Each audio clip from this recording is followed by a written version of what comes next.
Hello guys, आज हम इस वीडियो में आपको बताएंगे इट्राकोनाज़ोल ड्रग के बारे में फुल इन्फॉर्मेशन। जैसे इट्राकोनाज़ोल ड्रग की फुल इन्फॉर्मेशन, जैसे introduction, mode of action, use, side effect, dose, precaution. Guys, यदि आपको एक ही वीडियो में फुल इन्फॉर्मेशन चाहिए इट्राकोनाज़ोल ड्रग की, तो वीडियो में लास्ट तक की बने रहे। यदि चैनल पर फर्स्ट टाइम तो चैनल को सब्सक्राइब कर लीजिए, वीडियो को लाइक कर लीजिए और कमेंट सेक्शन के अंदर कमेंट कर बताइए अपनी राय, और वीडियो को शेयर भी कर दीजिए। सब्सक्राइब कर लीजिए गाइस, जिससे हमारा मोटिव बना रहे। चलते हैं गाइस इंट्रोडक्शन की ओर। गाइस, ये जो इट्राकोनाज़ोल है, ये क्या है? मूल कंपोनेंट है, जिसको हम क्या कहते हैं? साल्ट कहते हैं, या मूल कंपोनेंट कहते हैं, या एपीआई कहते हैं, एक्टिव फार्मास्यूटिकल इंग्रेडिएंट, या मूल कंपोनेंट जिसको हम साल्ट कहते हैं। ये देख लीजिए, इट्राकोनाज़ोल जो होता है मार्केट के अंदर 100 mg और 200 mg की स्ट्रेंथ में आपको आसानी से कैप्सूल की फॉर्म में आसानी से मिल जाएगा। और क्या होता है इसकी मार्केट के अंदर, क्या होता है, 400 mg की टैबलेट भी आती है मार्केट के अंदर, जो सस्टेन रिलीज या प्रोलॉन्ग रिलीज की फॉर्मुलेशन में आपको आसानी से मिल जाती है। यानी कि क्या होते हैं, 400 mg की एक टैबलेट जो बॉडी के अंदर जाने के बाद स्लोली लॉन्ग टाइम के लिए क्या होता है, इसका यूज़ किया जाता है। ये जो कि इट्राकोनाज़ोल होता है मार्केट के अंदर, इसकी क्या होती है, शॉप, यानी कि क्या होती है, जिसको हम नहाने या पूरी बॉडी के लिए हम इसका यूज़ भी कर सकते हैं। जो शॉप आती है, जिसको हम साबुन कहते हैं। उसके बाद देख लेते हैं गाइस इसका मोड ऑफ एक्शन, काम करने का तरीका। जो इट्राकोनाज़ोल ड्रग है वो अपना काम कैसे करती है बॉडी के अंदर।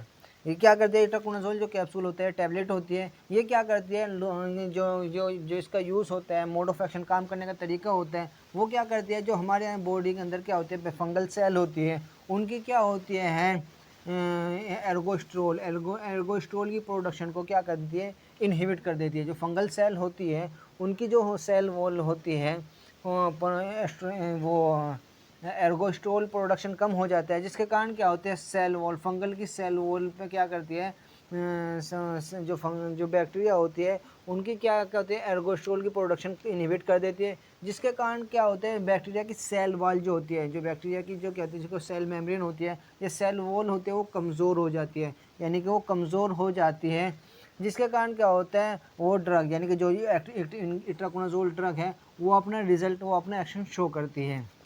ये देख लीजिए मोड ऑफ एक्शन, काम करने का तरीका। एर्गोस्ट्रोल की प्रोडक्शन को इनहिबिट करती है।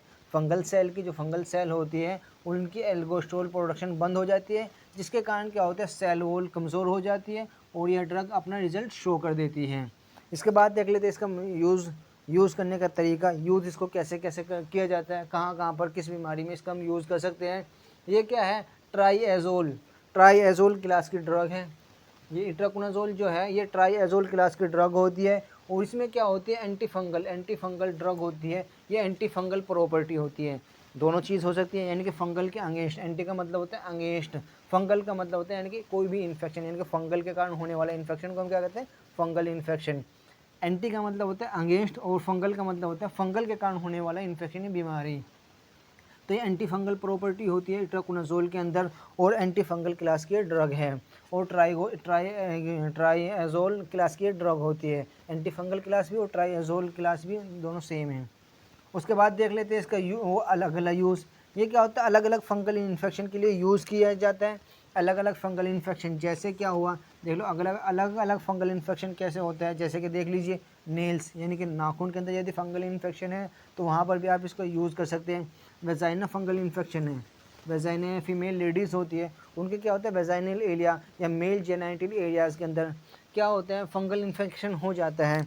जब बरसात के मौसम में क्या होता है, मौसम चेंज होता है, वेदरिंग होता है, गर्मी का मौसम आता है, तो प्राइवेट एरियाज़ के आसपास क्या होता है, इन्फेक्शन हो जाता है, फंगल इन्फेक्शन होता है। बहुत से पेशेंटों में क्या होता है, रिंग वोम, लाल गोल गोल चकते बन जाते हैं, गोल गोल इस तरह के चकते बन जाते हैं, रेड कलर के क्या होते हैं, बहुत से चकते क्या होते हैं, गोल रेड कलर के बन जाते हैं, उनको बोलते हैं रिंग वार्म। रिंग वार्म में भी क्या होता है, इसका यूज़ किया जाता है। माउथ फंगल इन्फेक्शन, जो मुंह में क्या होते हैं, फंगल इन्फेक्शन हो जाता है, वहाँ पर भी इसका यूज़ किया जाता है। रिंग वोम, जो हमने बताया, स्किन पर यदि रिंग वोम है, या प्राइवेट एरियाज़ में या जेनेटाइल एरियाज़ के अंदर क्या है, फंगल इन्फेक्शन है, वहाँ पर भी इसका यूज़ कर सकते हैं। यदि स्किन के ऊपर पूरी बॉडी में कहीं भी इस स्किन का फंगल इन्फेक्शन है तो वहाँ पर भी क्या कर सकते हो, जितने भी फंगल इन्फेक्शन बताए यहाँ पर आप इसका यूज़ कर सकते हैं। यानी कि फंगल के द्वारा कहीं भी बॉडी के अंदर या बॉडी के आउट जगह मुंह में हुआ, मुंह में हो जाता है, जेनिटल एरियाज़ में हो जाता है, किसी किसी को वाइट फंगल इन्फेक्शन का कारण फीमेल लेडी को वाइट डिस्चार्ज हो जाता है, वहाँ पर भी क्या कर सकते हो, आप इसका यूज़ कर सकते हैं। इसके बाद देख लेते हैं साइड इफ़ेक्ट। यदि कोई भी आप मेडिकेशन ले रहे हैं, एलोपैथिक कोई भी मेडिकेशन आप ले रहे हो तो उसका कोई ना कोई साइड इफ़ेक्ट नज़र आता है। साइड इफ़ेक्ट देख लेते हैं उसके क्या क्या नज़र आ सकते हैं इट्राकोनाज़ोल ड्रग के। इट्राकोनाज़ोल ड्रग के क्या हो सकता है, अगर आप इसका यूज़ कर रहे हो तो आपको इंडाइजेशन की परेशानी का सामना देखना पड़ सकता है। यानी कि क्या कर रहे हो आप, इट्राकोनाज़ोल ड्रग को आप ले रहे हो, इनटेक कर रहे हो, तो आपको क्या हो सकता है, इंडाइजेशन, यानी कि क्या हो सकता है, खाना प्रॉपर डाइजेस्ट नहीं होगा, प्रॉपरली हज़म नहीं होगा। दूसरा साइड इफ़ेक्ट देख लेते हैं कॉन्स्टिपेशन, यानी कि आपको कब्ज़ बन सकता है, पेट यानी कि प्रॉपरली साफ़ नहीं होगा, पोटी सही से नहीं होगी, इरेगुलर हो जाएगी, या कॉन्स्टिपेशन यानी कि हार्ड हो जाएगी। Nausea and vomiting. नोज़िया का मतलब हम बता चुके अपनी वीडियो में, हर वीडियो में हम इसी टर्म का यूज़ करते हैं, जैसे कि एन और वी का। एन का मतलब होता है नोज़िया और वी का मतलब होता है वोमिटिंग।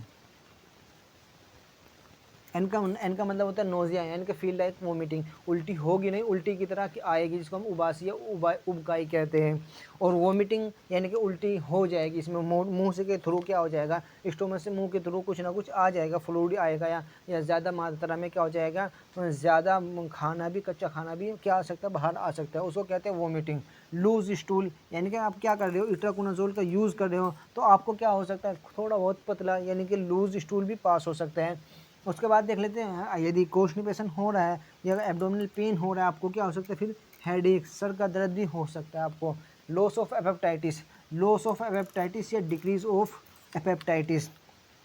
डिक्रीज ऑफ एपेप्टाइटिस का मीन्स होता है, यानी कि जो खाना आप पहले से खा रहे थे उसमें क्या आ जाएगी, कमी आ जाएगी उसकी, वो पहले से खाना कम खाओगे आप। पहले 4 रोटी खा रहे थे तो खाना घटकर 3 रोटी या 2 रोटी या इससे कम भी हो सकता है, लॉस ऑफ एपेप्टाइटिस होगा। इसके बाद देख ले डोज, कहाँ पर इसका कैसे यूज़ करते हैं डॉक्टर। गाइस देख लेते हैं इसका यूज़ में ये देखा गया है, डोज यानी कि डोज में ये देखा गया है, डोज इसको कहाँ पर क्या होता है, डिसीज़। डॉक्टर क्या करते हैं, इसकी डिसीज़ की